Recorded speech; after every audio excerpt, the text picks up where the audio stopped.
Game failing to initialize because of the Libvorbisfile.dll. I'm Sophie Chen, a Windows system specialist. Let's sync your multimedia environment and get you back to gaming.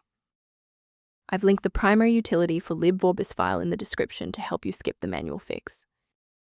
This is the Libvorbisfile, a shared library implementation of the Vorbis Audio Decoder.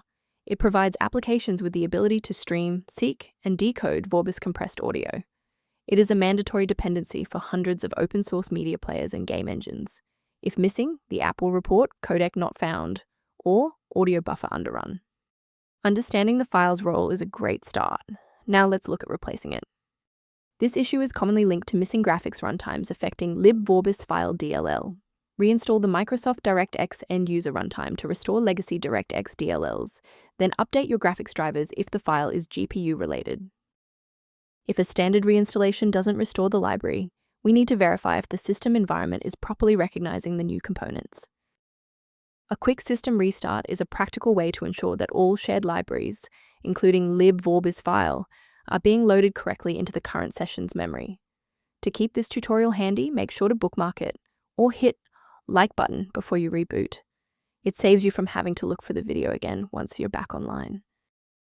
With the reboot complete, check your status. If you're still seeing that error, here is the next phase of the fix.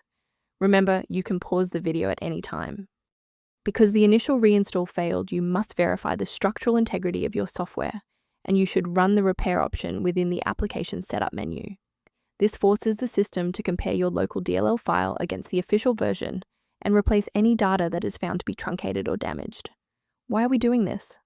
Well, files inside application directories can become corrupted during a failed update, and integrity checks are designed to specifically target and fix these silent file errors. Let's look at a key safety rule that will keep your PC protected while we address this error.